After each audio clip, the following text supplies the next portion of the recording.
11వ వచనం వరకు సరిగ్గా 2 నెలలు ధ్యానించండి. ఎన్ని నెలలు? పార్ట్ 1, పార్ట్ 2, 3, 4 ఇట్లా 9 భాగాలుగా మనం అననీయ సఫీరాల జీవితాన్ని మనం నేర్చుకున్నాం.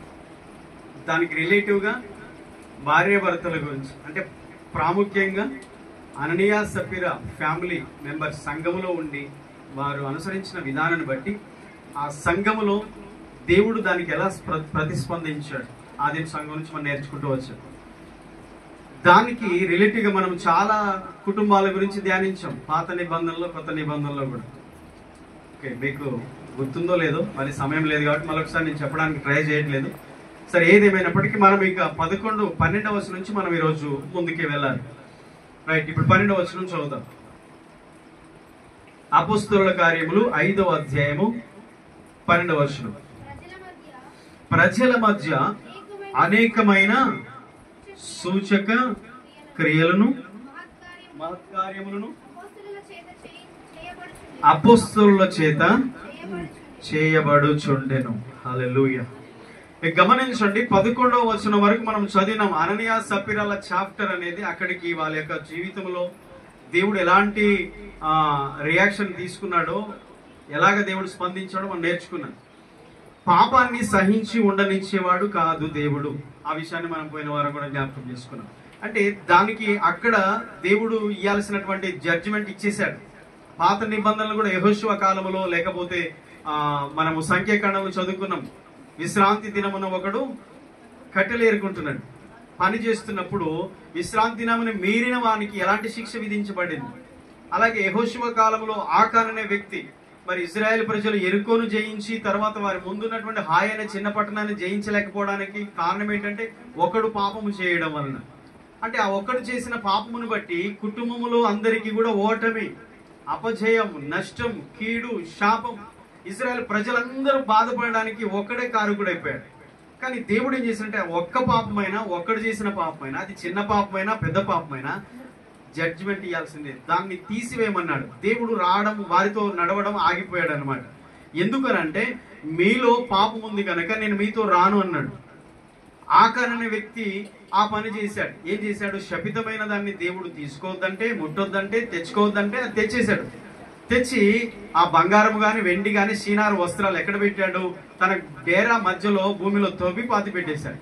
ఈ విషయం బయటపడిన తర్వాత ఆకాను దొరికిపోయాడు. ఆకాను కుటుంబ సభ్యులందరినీ కూడా పాలెం వెలుపలకు తీసుకెళ్లి రాళ్ళతో కొట్టి చంపేశారు. దేవుడు చెప్పాడు, పాపం చేసిన వాడు మరణం పొందాలి. అంటే పాపానికి శిక్ష ఎప్పుడైతే విధించబడిందో ఆ తర్వాత దేవుడు మరల వారి మధ్యకు వచ్చేశాడు. అంటే నేను పరిశుద్ధుని గనుక మీరును పరిశుద్ధులై ఉండాలని దేవుడు కోరుకున్నాడు. అలా పరిశుద్ధత లేకుండా దేవుడు మనతో ఉండడు.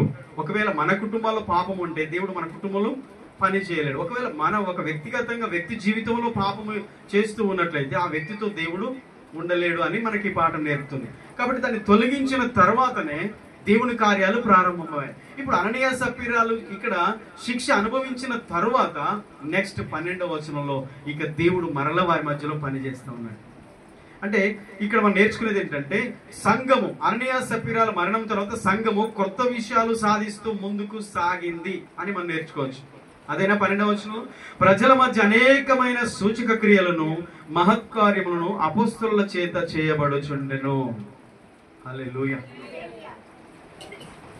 ఆ మధ్యలో ఆ గ్యాప్ ఎందుకు వచ్చిందంటారు?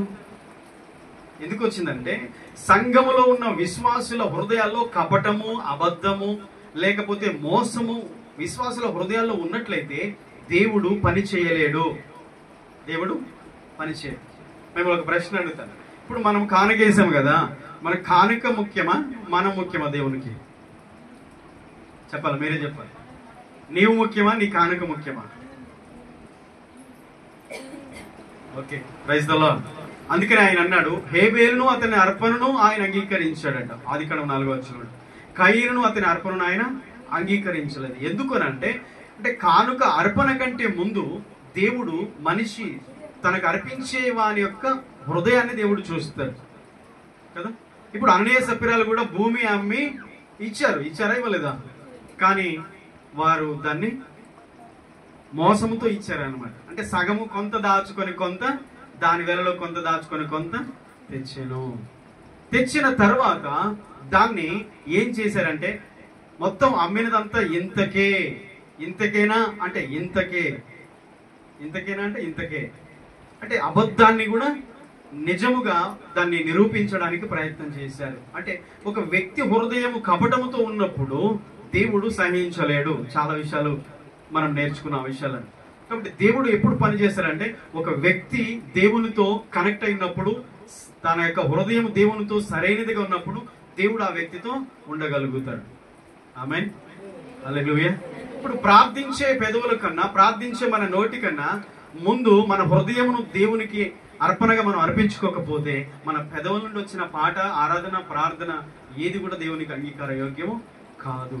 చివరికి మనం చేసే పరిచర్య గాని, మనం ఇచ్చే కానుక గాని దేవునికి అంగీకార యోగ్యము కాదు. అంటే దేవుడు మొదటిగా మనల్ని అంగీకరించాలి అని మనం నేర్చుకుంటున్నాం. ఆమేన్. ఇక రెండవ విషయం 13, 14 వచనాలు కూడా మనం చదువుతాం. 13వ వచనం, కడమ వారిలో ఎవడును వారితో కలుసుకొనుటకు తెగింపలేదు గాని ప్రజలు వారిని ఘనపరచుచుండిరి. పురుషులను స్త్రీలను అనేకులు మరి ఎక్కువగా విశ్వాసులై ప్రభు పక్షమున చేర్చబడిరి. కడమ వారిలో ఎవడును వారితో కలుసుకొనుటకు తెగింపలేదు. ఇక్కడ ఒక బ్రేక్ వచ్చింది తెలుసా? ఎందుకు ఆ బ్రేక్ అంటే అననీయ సప్పిరాలు చేసిన పాపము మూలంగా సంఘం యొక్క ఆధ్యాత్మిక జీవానికి భంగము కలిగింది. ఒక షాక్ అన్నమాట. సడన్లీ వాళ్ళకి వచ్చినటువంటి ఆ శిక్షను బట్టి సంఘంలో ఒక భయం అనేది ఏర్పడేది. బయట వాళ్ళు రావడానికి కూడా పెద్ద ఆటంకమైంది. ఒకరు తప్పు చేస్తే ఒకరితో పోదండి, అది కుటుంబానికి, అటు సమాజానికి, ఇటు సంఘానికి చాలా కనెక్టివ్ అవుతుంది, అయిపోతుంది. చూసారా, చాలా మంది వారితో కలుసుకుంటూ తెగింపలేదు. అంటే ఒక వ్యక్తి చెడ్డ మాదిరి జీవితాన్ని బట్టి ఇంకొక వ్యక్తి దేవుని దగ్గర రాలేడు. రెండు వైపులా ఆలోచించాలి మనం. మంచి మాదిరి అనేకులు ప్రభువులోనికి నడిపిస్తుంది. మంచి మాదిరి కలిగిన జీవితాలు అనేకులు ప్రభువులోనికి నడిపించగలుగుతాయి, అనేకులను ఎంకరేజ్ చేయగలుగుతాయి, అనేకులను మోటివేట్ చేయగలుగుతాయి. కానీ కొన్నిసార్లు చెడ్డ మాదిరి ఏమైందంటే అనేకులు డిస్కరేజ్ చేసేస్తాం, దేవునిలో నిరుత్సాహపరిచేస్తుంది. అంటే చాలాసార్లు దేవునికి దూరం చేసే పరిస్థితి ఉంటుంది. అందుకనే చాలాసార్లు మనం ఎదిగిన విశ్వాసులు, మరి ముఖ్యంగా సీనియర్స్ గా ఎదిగినవి అంటే ఎక్కువ సంవత్సరాలు దేవుల్లో ఉన్న వాళ్ళు ఏం చేయాలంటే వెనుకున్న వారి విషయంలో చాలా సార్లు జాగ్రత్త వహించాలి. ఎందుకంటే నేను మిస్టేక్ చేస్తే నాతో పోదు, ఇది నా తర్వాత వారికి కూడా అదే వచ్చేస్తుంది. నేను అందుకే పోయిన వారిని చెప్పాను, అననీయ సప్పిరాలను దేవుడు శిక్షించకపోతే 100 మంది అననీయాలు సప్పిరాలు పుడతారు సంఘంలో. ఏముందిలే, వాళ్ళు చేశారుగా మనం చేయొచ్చు, వాళ్ళు తాగారుగా మనం తాగొచ్చు, వాళ్ళు తిరుగుతున్నారు మనం తిరగొచ్చు. ఇది ఏమవుతుందంటే ఒక చెడ్డ మాదిరి వచ్చేస్తుంది ప్రజల్లోనికి. దాన్ని దేవుడు సహించలేదన్నమాట. ఏం చేశాడంటే అక్కడికి దాన్ని ఫుల్ స్టాప్ చేసేసాడు. పరిశుద్ధాత్మ దేవుడు సంఘంలో బలంగా పనిచేస్తున్నాడు. ఆయన చూసి చూడనట్టుగా ఉండడం. మనం ఉంటాం చూసి చూడనట్టుగా, మనం ఉంటాం చాలాసార్లు కాంప్రమైజ్ అయిపోతాం. కానీ దేవుడు కాడు, అక్కడే ఆగిపోతాడు. 13 సంవత్సరాలు అబ్రహాంతో దేవుడు మాట్లాడలేదు. శారా మాట విని హాగర్ను చేసుకున్నందుకు, ఐగుప్తురాల్ని పెళ్లి చేసుకుని ఇష్మాయిల్ని కన్నందుకు చేసిన మిస్టేక్ ని బట్టి స్నేహితుడైన దేవుని స్నేహితుడైన అబ్రహాముతో దేవుడు స్నేహితుడిగా ఉన్నాడు. స్నేహం కట్ అయిపోయింది, సహవాసం దూరం అయిపోయింది. దేవుడు అబ్రహాముతో మాట్లాడడం మానేశాడు. తిరిగి 13 సంవత్సరాల తర్వాత దేవుడు మరలా అబ్రహామును దర్శించాడు. కొన్నిసార్లు బ్రేక్ ఎందుకు వస్తుంది తెలుసా? దేవుడు అక్కడ ఆగిపోతాడు, మరలా మనం అక్కడికి వెళ్ళిపోయి అక్కడనే స్టార్ట్ చేయాలి, అక్కడే పశ్చాత్తాపడాలి. ఎక్కడ పాపం చేసావు, ఎక్కడ తప్పు చేసావు, ఎక్కడ దేవునికి విరుద్ధంగా మనం మాట్లాడామో మరలా అక్కడికి వెళ్ళి పశ్చాత్తాపడాలి, క్షమాపణ అడగాలి. చాలాసార్లు మనం అది చేయం, కాంప్రమైజ్ అయిపోతాం. కానీ దేవుడు అక్కడే ఆగిపోతాడు. ఎందుకంటే చాలా సెన్సిటివ్, దేవుడు చాలా సున్నితమైన మనస్తత్వం ఉంటుంది ఆయనకు. మనమే చాలాసార్లు గౌరవాన్ని, రెస్పెక్ట్ కోరుకుంటాం కానీ అనుకుంటాం, కానీ దేవుడు అంతకంటే ఎక్కువ ఉంటాడు. అందుకని అన్నాడు, నన్ను గణపరచు వారిని నేను గణపరుస్తాను. మనం చాలాసార్లు కఠినంగా ప్రవర్తించేసి ఆ దేవుడికి ఏముంది అనుకున్నాం. దేవుడు ఎప్పుడో నొచ్చుకున్నాడేమో, బాధపడ్డాడేమో, దేవుడు ఇంకా దుఃఖంలో ఉన్నవాడు, తిరిగి మనం ఆయన వద్దకు వచ్చి క్షమాపణ అడుగుతామేమో అని దేవుడు అనుకుంటాడు. కానీ మనము చాలాసార్లు అదేం పట్టించుకోకుండా ముందుకు వెళ్ళిపోతాం. దేవుడు అక్కడికి మరలా వచ్చి సమాధాన పడేంత వరకు దేవుడు పని చేయాలి. ఆమేన్. దేవునితో సమాధాన పడాలి, మనం దేవునితో సమాధాన పడాలి, దేవునితో సమాధాన పడాలి. చాలా మంది వారితో కలుసుకుంటూ తెగింపలేదు. ప్రజలు వారిని ఘనపరచుచుండిరి. ఒక్కసారి ఆలోచించండి, అననీయ సప్పిరాలు సేవకులను కించపరిచారు. ఒక మాటలు చెప్పాలంటే అక్కడ ఉన్న దైవజనుడైన పేతురుతో అబద్ధం చెప్పేశారనమాట. భర్త చెప్పేశాడు, నెక్స్ట్ భార్య కూడా చెప్పింది. అంటే ఒక సేవకుని ఎలాగంటే వాళ్ళు కేర్లెస్ గా చూశారు. కానీ దేవుడు మాత్రము దాన్ని అలా తీసుకోలేదు. దేవుడు మాత్రం దాన్ని చాలా సీరియస్ తీసుకున్నాడు. అందుకనే అక్కడ ప్రజలు వారిని గణపరిచిరి. దేవుడు తన సేవకులను గణపరిచే విషయాలు ఉంటాయి.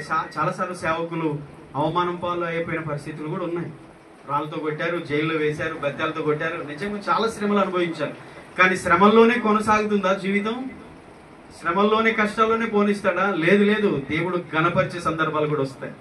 దేవుడు మనల్ని హెచ్చించే సందర్భాలు కూడా వస్తాయి. అందుకనే వారిని దేవుడు గణపరిచినట్టుగా మనం లేఖనం చదువుతున్నాం. పురుషులను స్త్రీలను అనేకులు మరి ఎక్కువగా విశ్వాసులై ప్రభు పక్షమున చేర్చబడిరి. ఈ సంఘటనలు జరిగిన తర్వాత సంఘం మళ్ళా కొత్త ఉద్యమము స్టార్ట్ అయింది. దేవుని కార్యాలు జరుగుతున్నాయి. అనేకులు మరలా ప్రభునందు విశ్వాసం ఉంచుతున్నారు. నెక్స్ట్ 15వ వచనం.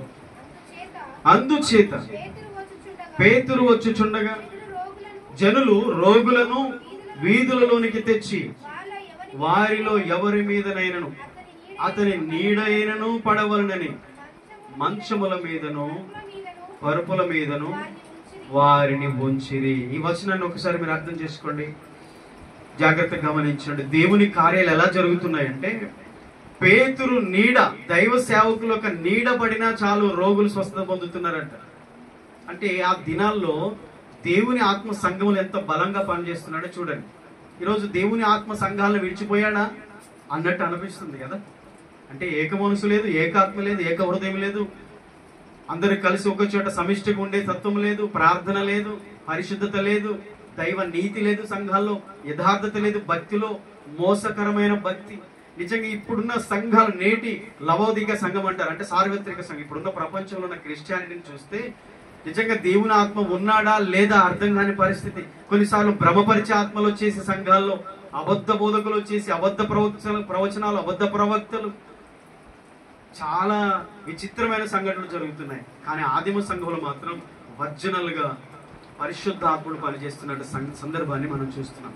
అక్కడ సేవకులే కాదు, విశ్వాసులు కూడా దేవుని కొరకు ఎలాగ చేయబడ్డారు, ఎలా మండించబడ్డారు, ఎలా వారు సాక్షులుగా బ్రతికారు, ఆదిమ సంఘాన్ని మనం చూస్తున్నప్పుడు ఈ సంఘ చరిత్ర మనకు నేర్పిస్తుంది. ఇది అర్థమైతే ఈరోజు కొంచెమైనా అందులో కొంతైనా మనం ఆ భక్తి చేయగలిగితే ఈరోజు అద్భుతమైన కార్యాలు మన జీవితంలో చూడొచ్చు. అలాంటి విశ్వాసంతో మనం ఉండగలిగితే. హల్లెలూయా. పేతురును ప్రజలు నమ్మడం, అతన్ని వెంబడించడం. మొదట పేతురు కానీ అతని నీడకు కానీ రోగులను బాగు చేసే శక్తి లేదని ఫస్ట్ గుర్తించండి. ఒక దైవ సేవకుడు ఉన్నాడు అనుకోండి, అతని నీడ పడితే చాలు రోగులు బాగుపడుతున్నారంటే అతనిలో లేకపోతే అతని నీడలో లేకపోతే అతని వస్త్రాల్లో ఏమీ లేదు.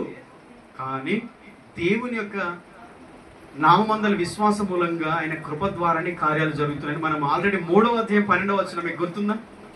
పుట్టుకతో కుట్టివాడు పేతురు యోహాన్లు దేవాలయానికి ఎక్కి వెళ్తున్నప్పుడు పుట్టినది మొదలుకొని కుంటివాడు 2 కాళ్ళు పనిచేయవు. అతడు స్వస్థత పొందాడు కదా యేసు నామములో. ఎలా స్వస్థత పొందాడని చెప్తున్నాడు? మొదటి అదే 3వ అధ్యాయం 12వ వచనం మీరు చదవండి ఒకసారి.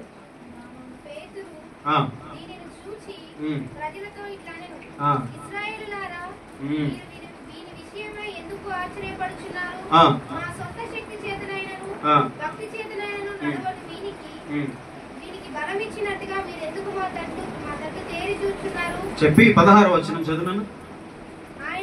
ఆయన నామమందలి విశ్వాసం మూలముగా ఆయన నామమే మీరు చూచి ఎరిగి ఉన్న వీరిని బలపరచును. ఆయన వలన కలిగిన విశ్వాసమే మీ అందరి ఎదుట వీరికి ఈ పూర్ణ స్వస్థత కలగజేసెను.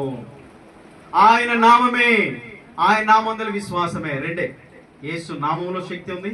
యేసు నామంలో విశ్వాసం ఉంచిన వారిలో ఆ శక్తి పనిచేస్తుంది. ఆమేన్. మీలో మీరు విశ్వాసం గలవారై ఉన్నారో లేదో ఒక్కసారి మిమ్మల్ని పరీక్షించుకొని చూసుకోండి. విశ్వాసం ఉందా? విశ్వాసం ఉంటే నువ్వు మోకరించి ప్రార్థించినప్పుడు నీ విశ్వాసమును ప్రభువు గణపరిచి నీ ప్రార్థనకు జవాబిస్తాడు. మనుషుల వైపు చూడడం మానేయండి. టీవీల వైపు, టీవీల్లో వచ్చే స్పీకర్ల వైపు, సెలబ్రిటీల వైపు, ఏంటి మనుషుల మీద ఆధారపడే విశ్వాసులు కాదండి. ఇక్కడ మనం అర్థం చేసుకోవాల్సింది ఏంటంటే దేవుడు తన సేవకులు గణపరిచి వారి ద్వారా కార్యాలు చేస్తాడు, ఓకే. కానీ విశ్వాసం ఉంచాల్సింది ప్రజలు మనుషుల మీద కాదు, దేవుని మీద. అదే చెప్తున్నాడు. పేతురు వైపు ప్రజలందరూ చూస్తున్నారు. నాకు కుంటివాడు లేచాడు, వీళ్ళలో ఏదో ఉంది, మాయ ఉంది, ఏదో శక్తి ఉంది, వీళ్ళు ఏదో ఉంది అంటే మాలో ఏమీ లేదు నాయన, ఆయన నామం వలననే. పేతురు వైపు చూస్తున్నారు అందరూ. ఆయన అన్నాడు, మీరు మాతట్టి ఎందుకు చూస్తున్నారు, మా వైపు ఎందుకు చూస్తున్నారు? దేవుడు ఆయన కార్యం చేశాడు, అయితే మాలో ఏమి లేదు, కానీ ఆయన నామందలి విశ్వాసం మూలముగా ఇతడు స్వస్థత పొందాడు. అందుకనే బైబిల్ ఏం చెప్తుంది తెలుసా? మత్తయి సువార్త మార్కు సువార్త 16వ అధ్యాయం 16వ వచనంలో ఏముంది? నా నామున నమ్మిన వారి వల్ల నీ సూచక్రియలు కనబడతాయి. నీవు నిజంగా భక్తి ఉంటే, విశ్వాసం ఉంటే, ప్రార్థన ఉంటే, అద్భుతములు చేసే శక్తి నీలో కూడా దేవుడు కార్యం చేస్తాడు. అది శక్తి నీలో కూడా పనిచేస్తాడు. నమ్మిన వారి వల్ల నీ సూచక్రియలు కనబడతాయి, దయ్యములు వెళ్ళగొడతారు, రోగులు స్వస్థపరుస్తారు. మార్కు సువార్త 16వ అధ్యాయంలో 16 నుంచి విషయాలు ఉంటాయి. జాగ్రత్తగా గమనించండి. మనం ఇంకొక విషయం నేర్చుకోవాలి. దేవుడు ఇక్కడ అపోస్తలులను గౌరవించడానికి ఈ విధానాన్ని ఎన్నుకున్నాడు. పేతురు నీడతో పాటు యేసు ప్రభు వస్త్రం చెంగు ముట్టిన ఆమె కూడా స్వస్థత పడింది, వస్త్రాలు.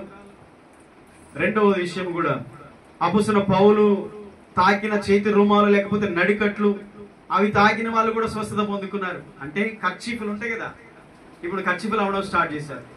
బైబిల్లో చేతి రుమాలు, నడికట్లు అన్నట్టుంటే ఇప్పుడు అవి కూడా బిజినెస్ చేశారు. కొబ్బరి డబ్బాలు అమ్ముకోవడం. చూడండి, డిఫరెంట్ చూడండి ఒకసారి.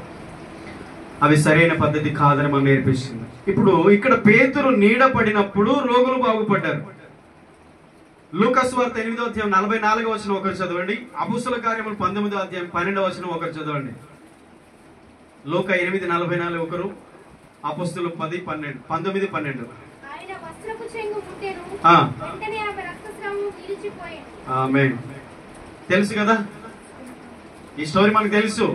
నిజంగా రక్తస్రావం 12 ఏళ్ల నుంచి రక్తస్రావ రోగంతో ఉన్న స్త్రీ యేసు ప్రభు యొక్క వస్త్రం చెంగు ముట్టినా నేను బాగుపడుతున్నాను అనుకుంది. అంటే విశ్వాసము.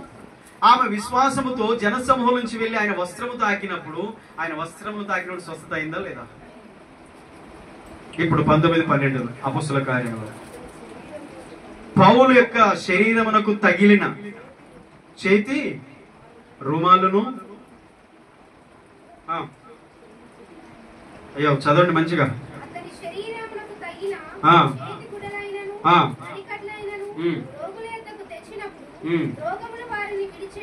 హల్లెలూయా. అతని శరీరమునకు తగిలిన చేతి గుడ్డలు, నడికట్లు రోగుల ఎద్దకు తెచ్చినప్పుడు రోగములు వారిని విడిచెను, దయ్యములు కూడా వదిలిపోయాను. Praise the lord. ఇదిగో చేతి గుడ్డలు, నడికట్లు, రుమాలు. పౌలు యొక్క శరీరాన్ని తాకి మళ్ళీ తీసుకుని వెళ్ళి ఇంకొకరికి తాకితే వారికి స్వస్థత అయ్యాయి, మీ దెయ్యాలు కూడా వెళ్ళిపోయాయి. అంటే ఈ వస్త్రములు ఏదో ఉందా? చెప్పాలి, ఏమన్నా ఉందా? మరి కొనుక్కుంటున్నారుగా. పెద్ద పెద్ద సేవకులు చెప్పుకునే వాళ్ళు బయట అమ్ముతున్నారు. ఇవి కొనుక్కొచ్చుకుంటున్నారుగా. స్వస్థత అయిపోతుందా? అవుతుందా? మరి ఇక్కడ అయిందిగా. అయిందా కాలేదా? పౌలు చేతిని శరీరాన్ని తాకినవి మళ్ళీ వేరే వాళ్ళకి తాకినప్పుడు వాళ్ళకి రోగులైతే రోగాలు పోయాయి, దయ్యములు పట్టిన వారైతే దయ్యాల నుంచి విడుదల పొందారు. మరి ఏమంటారు మీరు? ఇవి ఉంటే చాలు, ఇక బైబిల్తో పని ఏముంది? బైబిల్ అవసరం లేదు. రూమాలు ఉంటాయి, కొబ్బరి డబ్బాలు ఉంటే సరిపోతుంది కదా, అంతేనా? అది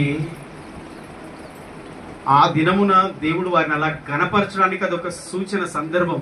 తన సేవకులు ఎక్కడైతే యూదుల మధ్య ఇన్సల్ట్ అవుతున్నారో, యేసును నమ్మిన, యేసును వెంబడించిన, యేసు అనుచరులని పిలువబడుతున్న అపోస్తలులు, 12 మంది శిష్యులు, చదువు లేని వారు, విద్య లేని పామరులు, సామాన్య ప్రజలు కదా, వారిని హేళన చేస్తున్నారు. యూదులు, మత ప్రవిష్టులు, జ్ఞానులు, ధర్మశాస్త్ర పండితులు, ప్రధాన యాజకులు వీళ్ళని ఇన్సల్ట్ చేస్తున్నారు. కాబట్టి వారిని దేవుడు గణపరచడానికి అద్భుతమైన అభిషేకం ఇచ్చి దేవుడు ఆ రోజు అలా వాడుకున్నాడు. తన సేవకులను గణపరచడానికి దేవుడు ఆ రోజు అలా వాడుకున్నాడు తప్ప అదే కంటిన్యూషన్ గా కర్చీపులు అమ్ముకోవడం, కర్చీపులు కొనుక్కొని పోయి రోగుల మీద పెట్టడానికి కాదు. ఇక అలా చేసుకుంటూ పోతే ఇక బైబిల్ అవసరం లేదు, వాక్యంతో పని లేదు, ప్రార్థన అవసరం లేదంటారు. ఎక్కడ కర్చీపులు దొరుకుతాయో, పెద్ద సేవకులు, మంచి మంచి సేవకులు ఎక్కడ ఉన్నారో చూసి అక్కడ పోయి కొనుక్కొచ్చుకుంటే సరిపోద్దా? అర్థం చేసుకోవాలి మనం సందర్భాన్ని. అందుకనే దేవుడు ఇక్కడ పేతురు నీడతో పాటు యేసు ప్రభు యొక్క వస్త్రం తాకినప్పుడు, పౌలు యొక్క శరీరాన్ని తాకిన వస్త్రాలు తాకినప్పుడు ప్రజలు స్వస్థత పొందారు. అయితే ఈ వస్తువులలో, ఈ వస్త్రాలలో ప్రత్యేకత ఏమీ లేదు, కానీ ఇవి ఎవరివో వారు దేవుని వారన్న విషయాన్ని గుర్తించాలి. ఈ కచ్చిపులు, ఈ గుడ్డలు, వస్త్రాలు ఎవరివో వారు దేవునికి సంబంధించిన వారు. అందుకనే దేవునితో సంబంధం కలిగి ఉండడమే ప్రాముఖ్యం. ఆమేన్. నీకు దేవునికి సంబంధం ఉందా? దేవునితో నీకు సంబంధం ఉందా? తెగిపోయిందా? దేవునితో సహవాసంలో ఉన్నావా? దూరం అయిపోయావా? దేవునికి దూరం అయిపోయిన వాళ్ళ పరిస్థితి ఎలా ఉంటుంది? దేవునికి దూరం అయిపోయిన వారు, దేవునికి దూరమై లోకానికి దగ్గరైపోయిన వారు, వారు ఎక్కడికి వెళ్ళినా, ఏ స్థలానికి వెళ్ళినా, వారు ఎవరి దగ్గరికి వెళ్ళినా అక్కడ వారికి నష్టము, శాపము, కరువు, దరిద్రం వస్తాయి. యోనా జీవితం నేర్పిస్తుంది, తప్పిపోయిన కుమారుడి జీవితం మనకు నేర్పిస్తుంది. దేవునితో సంబంధం అనేది ఒక విశ్వాసికి చాలా ప్రాముఖ్యం. అది కాపాడుకోండి. మీరు ఎవరు ఏ స్థలంలో ఎక్కడ ఉన్నా దేవుణ్ణి మర్చిపోకండి. దేవునితో సంబంధాన్ని మీరు కోల్పోవద్దని నేను మనవి చేస్తున్నాను. ఈ వస్త్రాలు, ఈ వస్తువులు ఎవరివో వాటిని బట్టి వాటిలో ప్రత్యేకత ఏమీ లేదు. మళ్ళీ చెప్తున్నాను, వస్త్రాలలో, చేతి గుడ్డల్లో ప్రత్యేకత లేదు, కానీ అవి ఎవరివి? వారెవరు? వారు యేసుతో ఉన్నారు. యేసు యొక్క ఆత్మ వారిలో ఉంది, యేసు అభిషేకం వారిలో ఉంది. కనుక దేవుడు వారిని గణపరిచాడు. దేవుని కార్యాలు జరగడానికి వారు దేవుని సేవకులు కనుక వారి ద్వారా దేవుని శక్తి పనిచేస్తుంది. 17-18 వచనాలు. అతడు చదువుదాం. నెక్స్ట్ 16 వచనం చదివామా? మరియు యెరూషలేము చుట్టూ నుండి పట్టణముల జనులు, రోగులను, అపవిత్రాత్మల చేత పీడించబడే వారిని మోసుకొని కూడి వచ్చి వారందరూ స్వస్థత పొందారు. ఇప్పుడు 17 వచనం. ప్రధాన యాజకుడును అతనితో కూడా ఉన్నవారును, అనగా సద్దుకైల తెగవారు, లేచి మత్సరముతో నిండుకొని అపొస్తలులను బలాత్కారముగా పట్టుకొని పట్టణపు చెరసాల్లో ఉంచిరి. చాలు. 17-18 వచనాలు. ఇప్పుడు వీరు సంఘము ఉజ్జీవంగా ముందుకు కొనసాగుతుంది, దేవుని కార్యాలు జరుగుతున్నాయి, అనేకులు విశ్వాసం ఉంచుతున్నారు, సంఘములో సంఖ్య విస్తరిస్తుంది, సంఘం అభివృద్ధి అవుతుంది, సంఘం ఉజ్జీవంగా ముందుకు కొనసాగుతుంది. ఇలాంటి సందర్భాలు జరుగుతున్నాయి. ఇంకా చెప్పాలంటే ఈ అపోస్తలులు పేతురు, యోహాను, కొంతమంది విద్య లేని పామరుల ద్వారా అసాధారణమైన కార్యాలు జరుగుతున్నాయి. దేవుడు వారిని అలా వాడుకుంటున్నాడు. సంఘములో ఆశ్చర్య కార్యాలు, స్వస్థతలు, సూచక్రియలు, మహత్కార్యాలు, గొప్ప కార్యాలు జరుగుతున్నాయి కదా. యెరూషలేము చుట్టూ ఉండే పట్టణముల జనులు కూడా, రోగులు కూడా, అపవిత్రాత్మలు పట్టిన వారు కూడా వస్తున్నారు. ఈ కార్యాలు చూసి అక్కడ ఉన్నటువంటి యూదా జనాంగం ఎవరైతే ఉన్నారో, క్రీస్తుకు వ్యతిరేకంగా ఉన్నవారు, క్రీస్తును సిలువేసి చంపించారే, వారు క్రీస్తుకే కాదు, క్రీస్తు సంఘానికి కూడా వ్యతిరేకులే. సేవకులకు, ఇటు విశ్వాసులకు కూడా విరోధులే అన్నమాట. ఓర్వలేని తనం వారిలో కనిపిస్తా ఉంది. అసూయ చేత ప్రధాన యాజకుడు అతనితో కూడా ఉన్నవారు, అనగా సద్దుకైల తెగవారు లేచి మత్సరముతో, మత్సరం అనగా చెడ్డ కన్నులు, మత్సరం అంటే చెడ్డ కన్నులు, అంటే ఓర్వలేని చూపు, ఓర్వలేని కన్నులు. దీన్ని అసూయ అంటారు, క్రోధం అని కూడా అంటారు. ఓర్వలేకపోవడం, మత్సరపడడం, అసూయ పడడం, ఇవన్నీ ఒకటే. ఓకేనా? అసూయతో ఏం చేశారు వీళ్ళు? ఏం చేశారు? బలాత్కారంగా వారిని పట్టణపు చెరసాల్లో ఉంచిరి, పట్టుకొని. ఈ యేసునామమును బట్టి ఇదిగో ప్రజలందరూ మీరు మారుస్తున్నారు, ప్రజలందరూ మీరు బాగు చేస్తున్నారు, ప్రజలందరూ మా మతాన్ని విడిచి ఇదిగో మీలో కలిసిపోతున్నారు, మొత్తం యేసు ప్రభువులకు వచ్చేస్తున్నారు, మతం మార్చేస్తున్నారు. మీరు జైల్లో వేశారు బాధించడానికి. దీని వెనకాల వారిలో ఉన్నది ఏంటంటే అసూయ. అసూయ, మత్సరంతో క్రైస్తవులు విస్తరించడాన్ని ఎదిరించారు. మత్సరముతో వారి ఓర్వలేక క్రైస్తవులు చేసే కార్యాలను ఎదిరించారు. మనకి ఇంకా అంత ఎక్స్పీరియన్స్ రాలే, కానీ మీరు చూడండి, నిజంగా గట్టిగా ప్రార్థన చేసి చూడండి, మీకు ఆ పోరాటం ఏందో తెలుస్తుంది. నిజంగా మీరు ప్రార్థన పరులైతే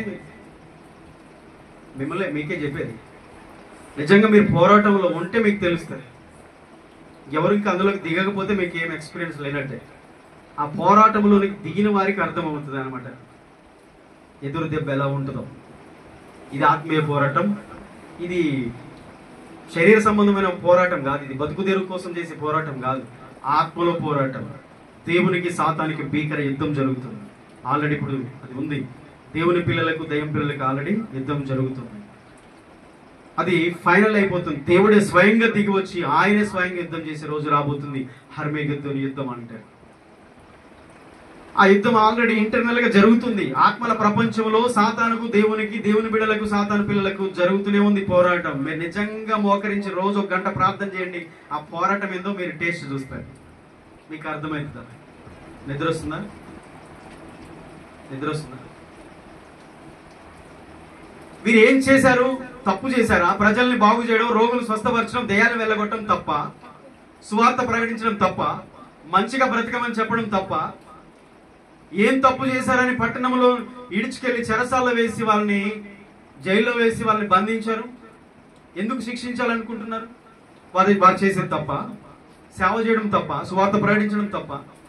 మంచిగా మారండి, మంచిగా బ్రతకండి అని చెప్పడం తప్ప? పాపం మానేయండి, పాపాలు విడిచిపెట్టండి, నీతిగా, న్యాయంగా, యథార్థంగా సమాజానికి మంచిగా మేలుకరంగా బ్రతకండి అని చెప్పడం తప్ప? మరి వీళ్ళు ఏం తప్పు చేశారని తప్పు చేసిన వాళ్ళని శిక్షించినట్టుగా బంధించి తీసుకెళ్లారు.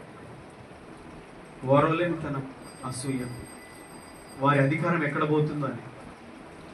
వారి అధికారము ఎక్కడ పోతుంది? వారి మీద ఉన్న అధికారం, వారి అధికారం కింద ఉండరు కదా. ఇప్పుడు దేవుని నమ్ముకొని నువ్వు దేవుని సన్నిధికి వెళ్తుంటే ఇక సాతాను అధికారం కింద ఉండవు కదా. మరి వాడి కోపమే నీ మీద. నువ్వు చర్చికి వెళ్ళడము ఆయనకి ఇష్టం ఉండదు కదా. నువ్వు దేవుని ఆరాధించడం ఆయనకి ఇష్టం ఉండదు, సాతానికి ఇష్టం ఉండదు. కాబట్టి నీకు అనేకమైనటువంటి ఇబ్బందులను నీ చుట్టూ తీసుకొస్తూ ఉంటాడు. దేవుని పిల్లలుగా మనం గుర్తించాలి. అసూయ, మత్సరము అనేది యూదుల్లో, మరి ముఖ్యంగా యూదుల్లో కొన్ని తెగలు ఉన్నాయి. సద్దూకయ్యుల తెగ. మీరు మత్తయి సువార్త 3వ అధ్యాయం 7వ వచనం చదివినట్లయితే, బాప్తిజం ఇచ్చి యోహాను యోర్దాను నదిలో బాప్తిజం ఇస్తూ వస్తున్నటువంటి యూదా జనాంగానికి చెప్తున్నాడు, సర్ప సంతానమా, రాబో ఉగ్రతను గురించి మీకు బుద్ధి చెప్పిన వాడెవడు? మారు మనసుకు తగిన ఫలములు ఫలించండి. మారు మనసు లేదు. మేము దేవుని పిల్లలమని చెప్పుకున్నారు, మేము అబ్రహాము సంతానం అని చెప్పుకున్నారు, కానీ ఇహలోక సంబంధమైన ఆచారాలతో కూడిన భక్తి చేశారు. కానీ ఏనాడు దేవుడు ఇచ్చిన ధర్మశాస్త్రానికి కట్టుబడి లోబడి న్యాయమును, కనికరమును, ఆ ప్రేమను, నీతిని, యథార్థతను అనుసరించిన వారు కాదంట. అందుకని బాప్తిజం ఇచ్చి యోహాను చెప్పాడు మత్తయి సువార్త 3వ అధ్యాయం 7వ వచనంలో, మారు మనసుకు తగిన ఫలములు ఫలించండి అని చెప్పాడు. వారు అసూయ పరులుగా ఉన్నారు, ఓరవలేకపోయారు. యేసును రాజుగా అంగీకరించలేకపోయారు. మాకు ఈ రాజు కైసరే, ఇతడు కాదు, ఇతన్ని చంపివేయండి, సిలువ వేయండి అని చెప్పారు. ఇంకా రిఫరెన్స్ చెప్తాను చూడండి. మత్తయి సువార్త 27వ అధ్యాయం 18వ వచనం చదువుతారా? మత్తయి 27:18. మత్తయి సువార్త 27వ అధ్యాయం 18వ వచనం.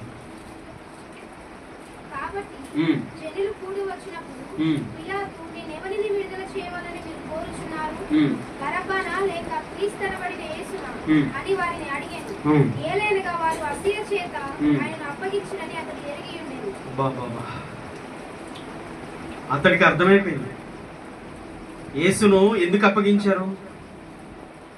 ఓర్వలేక, అసూయ చేత. యేసు అద్భుతాలు చేస్తున్నాడు, యేసు పేదల్ని కనికరిస్తున్నాడు, యేసు విధవరాలను ఆదరిస్తున్నాడు, దిక్కులేని వారిని ఆదరిస్తున్నాడు, 5,000 మందికి ఆహారం పెడుతున్నాడు, దయ్యములు పట్టిన వారిని బాగు చేస్తున్నాడు, రోగులు స్వస్థపరుస్తున్నాడు, కనికరమును చూపుతున్నాడు, దయను చూపుతున్నాడు, ప్రేమను చూపుతున్నాడు. ప్రజలందరూ ఫాలో అవుతున్నారు యేసును. వీరికి ఆ తట్టుకోలేకపోతున్నారు అసూయ చేత. ఎందుకు అపోస్తలులను జైల్లో వేశారు? ఇక్కడ అంతకుముందు యేసుప్రభుని ఎందుకు సిలువకు అప్పగించారు?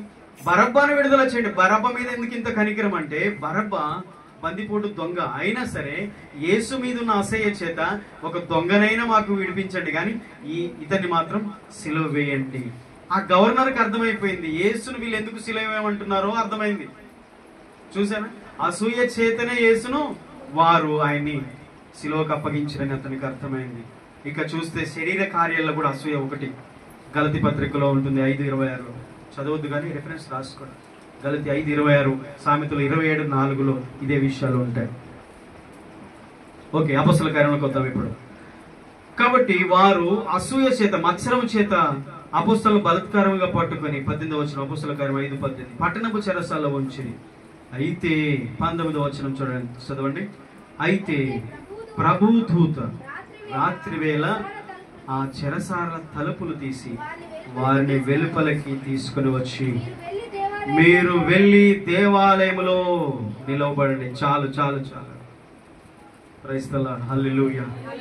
ఎవరు సహాయం చేయలేరు, ఎవరు సహాయం చేయలేరు, ఎవరు మనల్ని ఆదరించలేరు, ఎవరు మన యొద్దకు రాలేరు, ఎవరు మన ఈ పరిస్థితుల్లో మనల్ని దర్శించరు, మనల్ని విడిపించరు, మనతో ఎవరు మాట్లాడరు, మనకి ఎవరు సహాయం చేయరని అనుకోవాల్సిన అవసరం లేదు. నిజంగా దేవుని నమ్మిన బిడ్డలకు ఒక ధైర్యం ఏంటో తెలుసా? దేవుడే స్వయంగా తన దూతను పంపి విడిపిస్తాడు. ఆమేన్. హల్లెలూయా. ఇక్కడ ఏం జరిగింది? అపోస్తలులను పట్టుకున్నారు, అపోస్తలులను బంధించారు, అపోస్తలులను తీసుకెళ్లారు, చెరసాల్లో వేశారు. ఇప్పుడు వారిని ఎవరు కాపాడుతారు చెప్పండి? సంగమా? సంగం వచ్చారు ఆడికి. ఎవరు ముందు వచ్చారు? సేవకులకి ఇబ్బంది వచ్చింది, సేవకులు చెరసాల్లో వేశారు. సేవ చేస్తున్నందుకు ఇదా? దేవుని సేవ చేస్తే ఇదా సన్మానం? ఇదా? మీకు అర్థమవుతుందా? ఈ బైబిల్ అందరు కొనుక్కున్నారు, పట్టుకున్నారు, కానీ ఇందులో ఉన్న తెలుసుకోకపోతే దండగా. అర్థమైందా? గుడ్డిగా నన్ను వెంబడించమని యేసయ్య చెప్పలేదు. అందుకనే నేను ఉన్నది ఉన్నట్టు చెప్తా. చాలా మందికి నేను నచ్చను, ఎందుకో తెలుసా? మొహాన్ని చెప్తా, ఉన్నది ఉన్నట్టు వాక్యాన్ని ఖచ్చితంగా చెప్తా.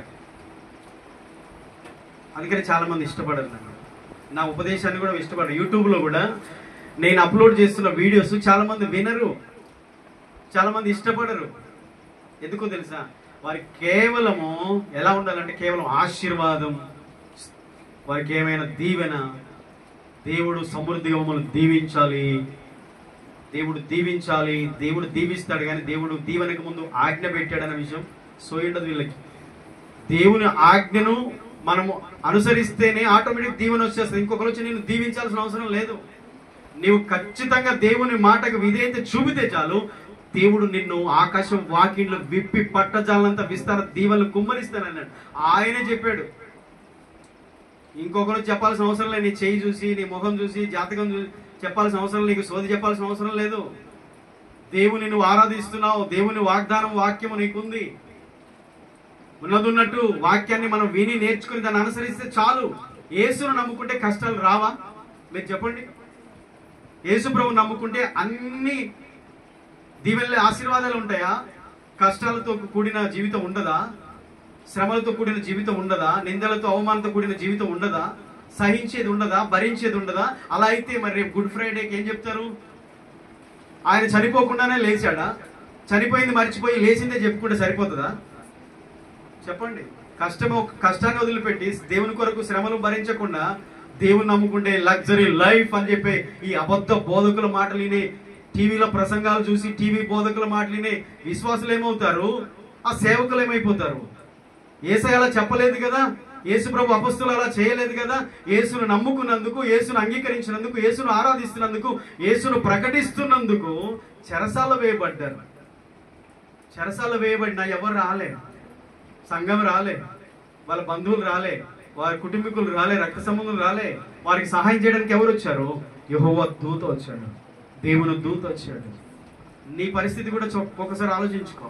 నీ దగ్గరికి ఎవరు రాకపోవచ్చు, ఎవరు నిన్ను మందలేకపోవచ్చు, ఎవరు నిన్ను పట్టించుకోకపోవచ్చు, ఎవరు నిన్ను విడిపించకపోవచ్చు, ఎవరు నీకు ధైర్యాన్ని ఇవ్వకపోవచ్చు. కానీ నీవు నమ్మినా, నీవు ఆరాధిస్తున్నా నీ దేవుడు నీ యొద్దకు తన దూతను పంపిస్తాడు, తన సేవకులను పంపిస్తాడు, తన ఆత్మ ద్వారా, దేవదూతల ద్వారా దేవుడు దర్శిస్తాడు. ఎవరు వచ్చారు చెప్పండి? మీరు చెప్పండి. ఇక్కడ 19 వచనం మీరు చదివారుగా, దేవదూత. ఆమేన్. ఇలాంటి సందర్భాలు ఉన్నాయి బైబిల్లో, ఉన్నాయా? నెక్స్ట్ ముందుకు వెళ్తే, కొంచెం ముందుకు వెళ్తే 12వ అధ్యాయం 6 నుంచి 10 వచనం అదేముంది. పేతురును కూడా చెరసాల వేశారు. నెక్స్ట్ 12వ అధ్యాయం మీరు చదివితే 6 వచనం నుంచి 10 వరకు మంచిగా స్పీడ్గా చదివేవారు స్పష్టంగా ఎవరైనా చదువుతారా? నేనే చదివేనా? 12వ అధ్యాయం 6వ వచనం. అపొస్తలులు 12:6 నుంచి 5 నుంచి చదువు.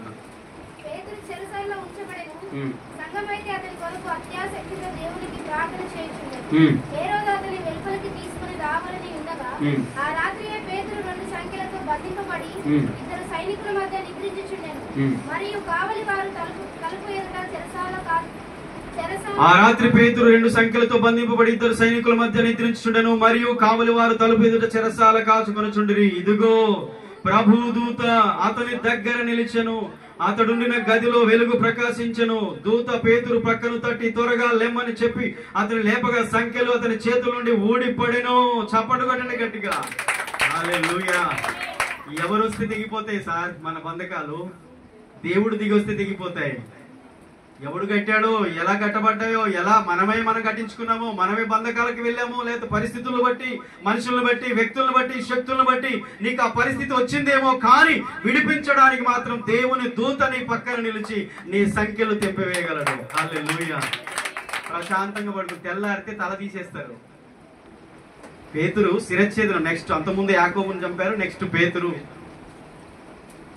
తెల్లారితే పేతురు చెరసాల్లో శిరచ్ఛేదనం చేయబడే పరిస్థితి. జడ్జిమెంట్ ఏం జరుగుతుందో నెక్స్ట్ తెలియదు, కానీ దేవుని మీద భారం వేసి మధ్యలో సైనికుల మధ్యలో పడుకుని నాకు ఏ బాధ లేదన్నట్టు నిద్రపోతున్నాడు. నేను బాధలు లేవా? తెల్లారితే చంపుతారనకి నిద్ర పడుతుందా? మరి ఎలా నిద్రపోతున్నాడు? చింతలన్నీ ఆయన మీద వేశాడు.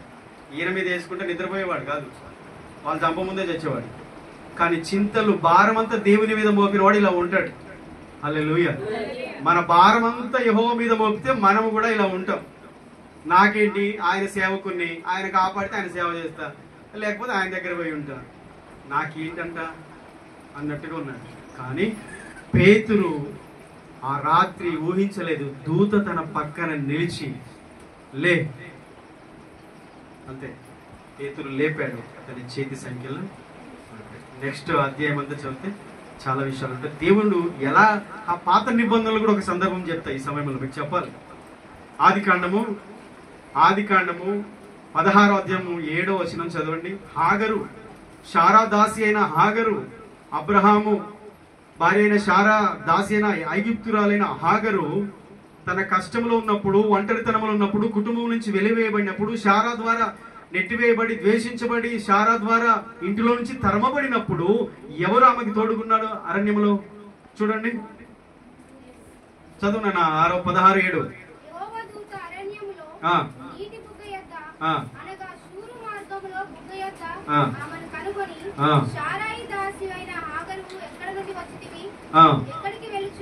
శారాయి దాసివైన హాగరు, ఎక్కడి నుండి వచ్చితివి, ఎక్కడికి వెళ్ళుచున్నావని అడిగినందుకు, అది నా యజమానురాలైన శారా యొద్ద నుండి పారిపోవచ్చున్నానే నేను.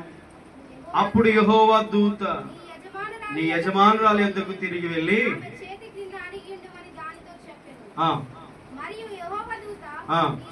నీ సంతానమును నిశ్చయముగా విస్తరింపజేసేదను, అది లెక్కింప వీలు లేనంతగా విస్తారమవునని దానితో చెప్పాను. హల్లెలూయా. ఈ సందర్భం చాలా చాప్టర్లో చాలా విషయాలు ఉంటాయి, కానీ మన సందర్భాన్ని బట్టి ఈ మాట జ్ఞాపకం చేస్తున్నాను. యెహోవా దూత శారాయి దాసి అయిన హాగరు వద్దకు వచ్చింది.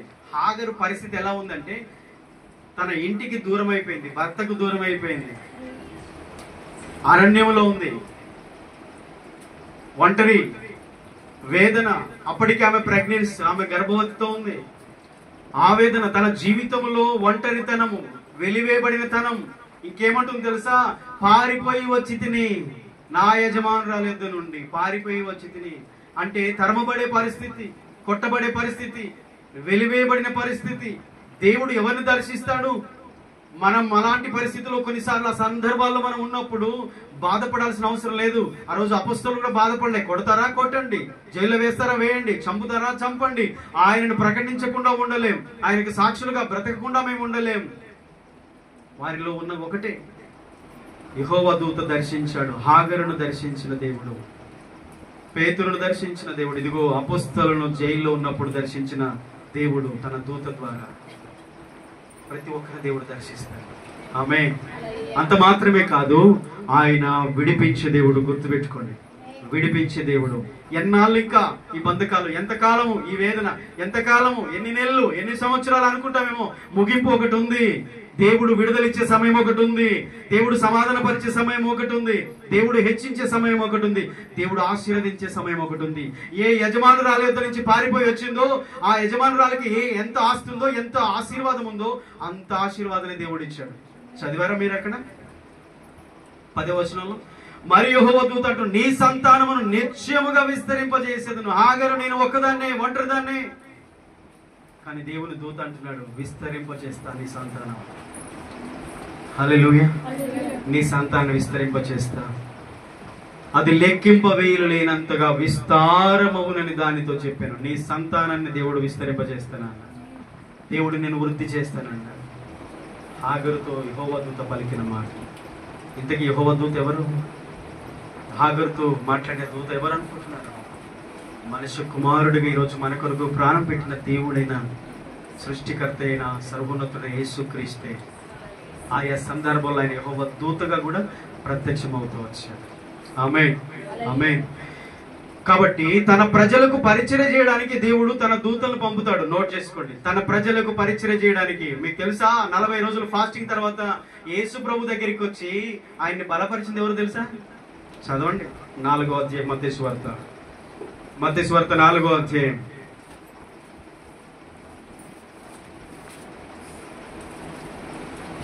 9వ వచనం, 10వ వచనం చదవండి. 11వ వచనం చదవండి. 4:11. అంతటా అపవాది ఆయనను విడిచిపోగా ఇదిగో దేవదూతలు వచ్చి ఆయనకు పరిచర్య చేసిరి. హల్లెలూయా చెప్తాం గట్టిగా. 40 రోజులు ఉపవాసం, నీళ్లు త్రాగలేదు, ఆహారం తినలేదు. యేసు ప్రభు వారు శరీరధారిగా ఉన్నప్పుడు సాతాను శోధనను ఎదుర్కొన్నాడు. ముమ్మారు సాతాను శోధించాడు. సాతాను శోధనను ఎదుర్కొని సాతాను జయించిన తర్వాత ఆయన శరీరంతో ఉన్నాడు కనుక అలసిపోయాడు. ఆయన బలహీనమవుతున్నాడు. ఇప్పుడు ఆయన బలపరిచింది ఎవరు? దూతలు. ఆమేన్. దేవదూతలు. 11వ వచనం మీరు నోట్ చేసుకోండి. ఇదిగో దేవదూతలు వచ్చి ఆయనకు పరిచర్య చేసిరి. నీ శోధనలో నీకు బలాన్ని ఇచ్చేది దేవుడు తన దూతను పంపించి నేను ధైర్యపరుస్తున్నాడు. ఈరోజు దేవుని పిల్లలు దేవుని మీద విశ్వాసం ఉంచుతున్నారా? డబ్బు మీదనా? బంధువు బలగం మీదనా? నీ బలం మీదనా? నీ తెలివితేటల మీద విశ్వాసం ఉంచుతున్నావా? తన మనసును నమ్ముకున్నవాడు బుద్ధిహీనుడంట. తన మనసును నమ్ముకున్నవాడు బుద్ధిహీనుడు. నిన్ను నువ్వు నమ్ముకుంటున్నావా? నీ బలం నీకు సరిపోతుందా? సరిపోదు. నువ్వు జయించాలంటే, నువ్వు ముందుకు వెళ్ళాలంటే నీకు దేవుని సహాయం కావాలి. అందుకనే మన సొంత శక్తి చేత, భక్తి చేత కాదు. పేతురు అదే అన్నాడు, మా సొంత శక్తి చేత, బలము చేత, భక్తి చేత, మా సొంత భక్తి, మా ప్రార్థన, మా భక్తి, మా సొంత శక్తి, మా బలము చేత కాదు. ఆయన నామందుల విశ్వాసం మూలముగా, ఆయన కృప ద్వారా ఇదిగో వీడు పూర్ణ స్వస్థత పొందుకున్నాడు. ఎంత భక్తి పరులైనా దేవుని మీదనే డిపెండ్ అయ్యారు. 10 గంటలు మోకాళ్ళ మీద ఉండి ప్రార్థన చేస్తారు, దేవుని మీద డిపెండ్ అయ్యారు. 10 నిమిషాలు ప్రార్థన చేయని వాళ్ళు చాలా చాలా ఓవర్గా మాట్లాడుతూ ఉంటారు. 10 గంటలు ప్రార్థన చేసి కూడా అంతా దేవుడే అని చెప్పే వాళ్ళు ఉన్నారు. 10 నిమిషాలు ప్రార్థన చేయని వాళ్ళు అంతా మేమే. మన బలం సరిపోదు, మనం నిలబడలేము. మనము నిలబడి హాగరును దర్శించి దూత బలపరిచి ఆశీర్వదించి, ఆ రోజు యేసుక్రీస్తు శరీరంతో ఉన్నాడు. ఆయన దేవుడైనా శరీరధారిగా ఉన్నాడు కనుక ఆయనకు అలసట ఉంది, నీరసం ఉంది, బలహీనత ఉంది, నిద్ర ఉంది, ఆకలి ఉంది, నొప్పి ఉంది, బాధ ఉంది. ఆయనకు అవసరం పరిచర్య, ఆయనకు ఆదరణ అవసరం, ఆయనకు ప్రోత్సాహం అవసరం. మనిషి కుమారుడికి దూతలు, పరలోకం నుండి దూతలు వచ్చి ఆయనకు పరిచర్య చేసిరి. చెప్పండి, యేసు కొరకు బ్రతికే వాళ్ళకి ఎవరు పరిచర్య చేస్తారు? యేసు కొరకు ఆకలి దప్పులు కలిగిన వారి కొరకు ఎవరు వచ్చి సేవ చేస్తారు? దూతలు వచ్చి సేవ చేస్తారు. తెలుసా? ఒక కొర్నేలి భక్తిపరుడై ఉండి ప్రార్థిస్తుంటేనే భక్తిపరుని ప్రార్థన విని పరలోకం నుండి దూత వచ్చాడు. అబ్బా, నీ ప్రార్థనలు పరలోకం చేరాయ్యా చెప్పాలి. మరి ఎవరు చెప్తారు? మనమే చెప్పుకుంటాం. అబ్బా, నేను ఇన్ని రోజులు ఉపవాసం, నేను ఇంత ప్రార్థన, నేను ఇంత భక్తి, ఇంత పరిచర్య. ఇది కాదండి, దూతలు వచ్చి చెప్పాలి, దూతలు వచ్చి చేయాలి పరిచర్య. ఆమేన్. మన కాన్సెప్ట్ మిస్ కావద్దు. అపోస్తలుని బలపరిచిన దూతలు, పరిచర్య చేసిన దూతలు, ధైర్యపరిచిన దూతలు, ఇన్ని సందర్భాలు చూసాం. హాగరు దగ్గర, యేసుప్రభు దగ్గర, పేతురు దగ్గర, ఇక్కడ అపోస్తల కార్యములు మనం చదువుకున్నాం. దూతలు తన బిడ్డలకు పరిచర్య చేయడానికి దేవుడు పంపిస్తాడన్న విషయం, వారు చేయగలిగే వాటిలో ఇది ఒక ఉదాహరణ. ఈ జీవంతో కూడిన మాటలు ప్రజలకు చెప్పడానికి ఇవి దేవుడు వారిని కార్యం వారి జీవితంలో చేశాడని ఒక వచనం చదివి నేను ముగిస్తాను. తర్వాత వచనం చదవండి ఒకసారి. 20 వచనం. 19 చదివారు కదా, 20. వెంటనే దూత వచ్చి చెరసాల తలుపులు తీసి వారిని వెలుపల తీసుకొచ్చి, మీరు వెళ్లి దేవాలయంలో నిలవబడండి, ఈ జీవమును గూర్చిన మాటలన్నీ ప్రజలతో చెప్పుడని వారితో అన్నాను. చాలండి,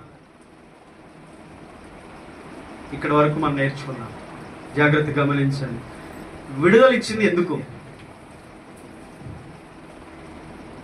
వారిని విడిపించింది ఎందుకు?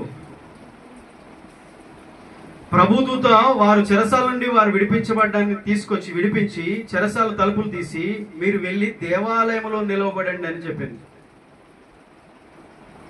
ఎక్కడ నిలబడాలి? విడుదల పొందిన వారు, బాగుపడిన వారు, స్వస్థత పొందిన వారు, రక్షణ పొందిన వారు, మేలు పొందిన వారు ఎక్కడ ఉండాలి చెప్పండి సార్, చెప్పండి. దేవుని చేత దేవుని సహాయం పొందుకున్న వాళ్ళు ఎక్కడ ఉండాలి? మాట రావట్లేదండి. వాళ్ళు ఎక్కడున్నారు? దేవాలయంలో నిలబడ్డారు. ఏంటండి, ఇన్ని దెబ్బలు కొట్టిన తర్వాత మళ్ళీ చేస్తారా పని? ఒక సమస్య వచ్చింది, ఒక పని చేస్తే మళ్ళీ పోయి అదే పని చేస్తారండి? మీరు చేస్తారా చెప్పండి? చేస్తారా? పారిపోతారు ఇక అక్కడి నుండి. ఇంట్లో ఎక్కడ ఇల్లు వెనక్కి తిరిగి చూడుకుని ఇంట్లో పడదాకా పారిపోవాలి. మళ్ళీ వెనక్కి తిరిగి చూసేది లేదు. ఇక ఇంత కొట్టుడు కొట్టారు, ఇంత బాధలు పెట్టారు, ఈ యేసు ప్రభు సల్లగా ఉంటాయి, సువార్త మనకెందుకు, ఈ సేవ మనకెందుకు, ఈ బాధలు మనకెందుకు, ఈ పాస్టర్ గారికి ఏం పర్లేదు, మనం ఇక ఆయనతో పోతే మనకు కూడా పడతాయి అని పత్త లేకుండా మళ్ళీ వెనక్కి తిరిగి చూడకుండా ఇల్లు ముఖం పట్టుకుని పోయి ఇంట్లో పడుకున్నారా? ఎక్కడున్నారు? దూత విడిపించింది ఎందుకు? నేను బాగు చేసింది ఎందుకు? దేవుడు నేను బ్రతికించింది ఎందుకు? నిద్రపోయేటోళ్ళు అల్లే చెప్దామా? మరణ పడకలో నుంచి దేవుడు నిన్ను లేవనెత్తింది ఎందుకు? చచ్చేదాన్ని చచ్చేవాన్ని నిన్ను బ్రతికించింది ఎందుకు? దేవుడు నిన్ను దేవాలయంలో నువ్వు నిలబడాలి, సాక్షిగా ఆలయంలో నిలబడాలి, మందిరంలో నిలబడాలి. ముఖం తిప్పుకోవడం కాదు, సేవను విడిచిపెట్టిపోవడం కాదు, సువార్తను చెప్పకుండా ఉండడం కాదు, సాక్ష్యం చెప్పకుండా పారిపోవడం కాదు, కొట్టినందుకు కూడా సాక్ష్యం చెప్పాలి. యేసుని నమ్ముకుంటే ఇలాంటి కష్టాలు వస్తాయి, శ్రమలు అనుభవించి మనం పరలోక రాజ్యంలో ప్రవేశించాలనే సాక్ష్యం చెప్పాలి. యేసు కొరకు ఈ భూమి మీద అనేక శ్రమలు అనుభవించి దేవుని రాజ్యంలో ప్రవేశించాలి. మనం జోకులు చేసుకుంటా కాదు. దేవుని కొరకు శ్రమ అనుభవించడం కూడా అది గొప్ప భాగ్యము, ధన్యత. అది అందరికీ దొరకదు. చాలా మంది సేవకులు హతసాక్షులు అవుతున్నారు. ఈ మధ్యలో ఒక మంచి దైవ సేవకుని చనిపోయాడు. సరే యాక్సిడెంట్ అంటున్నారు, అది యాక్సిడెంటా హత్య అనేది క్లియరెన్స్ లేదు. కానీ క్రీస్తు కొరకు అనాది నుండి కూడా హింసలు పొందే బిడ్డలు ఉన్నారు, అలాంటి విశ్వాసులు ఉన్నారు, లేకపోలేదు. దూత వారిని విడిపించింది ఎందుకు? మీరు వెళ్ళి దేవాలయంలో నిలబడండి అని చెప్పాడు అక్కడ దూత. ఆమేన్. అయితే నిలబడితే సరిపోతుంది. ఏం చేయమన్నాడు? ఈ జీవం. ఏ జీవం? యేసు. యేసు. యేసునందే రక్షణ. యేసునందే రక్షణ. యేసు నామములోనే రక్షణ, పాప క్షమాపణ. యేసు లేకుండా ఇక పరలోకనే మార్గం లేదు. యేసే మార్గం, యేసే సత్యం, యేసే జీవం. ఆయన చెప్పాడు, నేను తప్ప, నేనే మార్గము సత్యం జీవం, నేను తప్ప తండ్రి వద్దకు ఇంకా వేరే మార్గమే లేదు. యేసే మార్గం. ఆ మార్గాన్ని గురించి ప్రకటించండి. నీ ఇంట్లో వాళ్ళకి చెప్పు ఫస్ట్. యేసు ఒక మార్గం, మతం కాదు. యేసు ఒక కులం కాదు, ఒక మతం కాదు, ఒక జాతి కాదు. ఆయన ఒక మార్గం. ఆయన మార్గం మోక్షానికి మార్గం. ఆ మార్గాన్ని నువ్వు తెలుసుకున్నావుగా, చెప్పు. చెప్పడానికి దేవుడు నిన్ను బ్రతికించాడు బిడ్డ.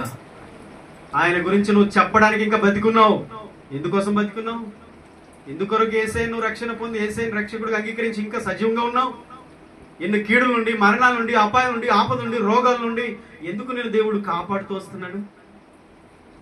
దేవాలయంలో ఉండాలి, క్రీస్తు సాక్షి. ఈ జీవమును గూర్చిన మాటలన్నీ ప్రజలతో చెప్పుడని వారితో ఆనెను. ఆమేన్. ప్రజలతో చెప్పుడని వారితో ఆనెను. ఎందుకు విడిపించింది నిన్ను? అలానే ఉంటే కొట్టి చంపేవాళ్ళు. ఎందుకు దేవుడు బంధకాల నుంచి నిన్ను విడిపించాడు? కట్టల నుంచి విడిపించాడు, చేతబడి శక్తుల నుంచి విడిపించాడు, దెయ్యం నుంచి విడిపించాడు, మరణకరమైన రోగము నుంచి నిన్ను ఎందుకు దేవుడు బ్రతికించాడు? ఎందుకు నిన్ను బయటికి తీసుకొచ్చాడు? ఎందుకు నిన్ను ఇంకా చెరసాలలో ఉంచలేదు? ఆ బంధకాలను ఎందుకు ఉంచలేదు దేవుడు? ఎందుకు విడిపించాడు తెలుసా? నువ్వు ఆయన జీవాన్ని ప్రకటించాలి, ఆయన బిడ్డగా బ్రతకాలి. ఆయన సాక్షిగా బ్రతకాలి, ఆయన ఘనపరచాలి. రేపటి దినమున ఆయన్ని కలుసుకొని వెళ్ళినప్పుడు ఆయన లేచి నిలబడాలి, నిన్ను గౌరవించాలి, నీకు రెస్పెక్ట్ ఇవ్వాలి. ఆయన భూమి మీద ఆయన్ని గౌరవించే వారిని రేపు పరలోకంలో ఆయన గౌరవిస్తాడు. కుర్చీలో నుంచి, సింహాసనం నుంచి లేచి నిలబడతాడు ఆయన. నువ్వు వెళ్తున్నప్పుడు అంత రెస్పెక్ట్ నీకుంటది. ఇక్కడ నువ్వు రెస్పెక్ట్ లెస్ గా బ్రతికితే, గౌరవం ఇవ్వకుండా దేవునికి అవమానంగా నువ్వు బ్రతికితే, నిన్ను చూసి మొహం దించుకుంటాడు ఆయన. మనం ఏం కోరుకోవాలి ఈరోజు? నా దేవుడు నన్ను ఘనపరచాలంటే రేపు ఈరోజు నేను ఆయన ఘనపరచాలి, ఈరోజు నేను ఆయన ఘనపరచాలి. ఆమేన్.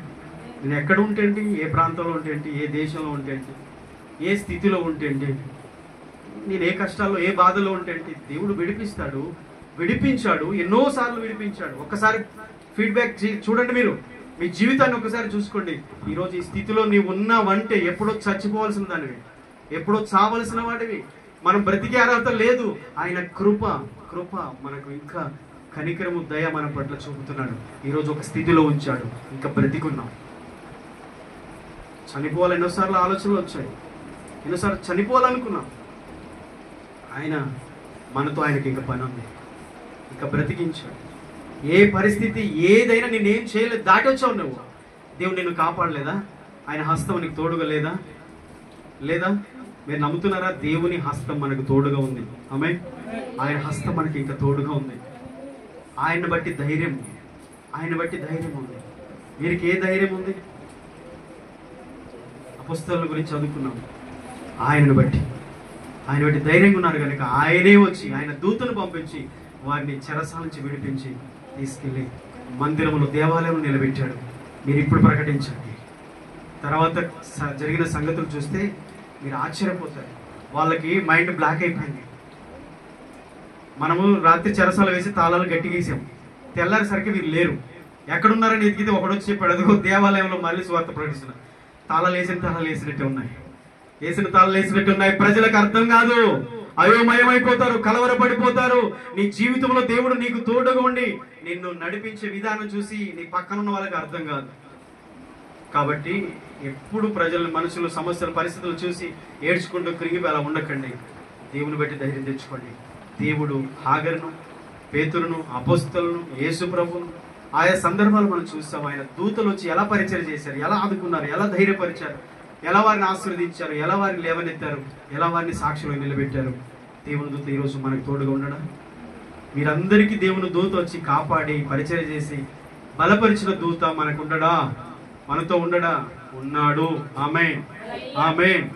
కాబట్టి ఆయన్ని బట్టి ధైర్యంగా ఉందాం, ఆయనకు సాక్షులుగా బ్రతుకుదాం. ఆయన గురించి ఎప్పుడు మనం ఎక్కడ సిగ్గుపడద్దు, ఆయన కొరకు మనం బ్రతుకుదాం. దేవుడి మాటలు దీవించునుగాక. మోకరించండి, తల ఉంచుదాం, చిన్న మాట కళ్ళు మూసుకుందాం, ప్రార్థన చేద్దాం. దయగలిగిన మా తండ్రి, పరిశుద్ధులైన దేవా, స్తోత్రాలు చెల్లిస్తున్నాం. తండ్రి, నీ కార్యములు ఆశ్చర్యకరములు.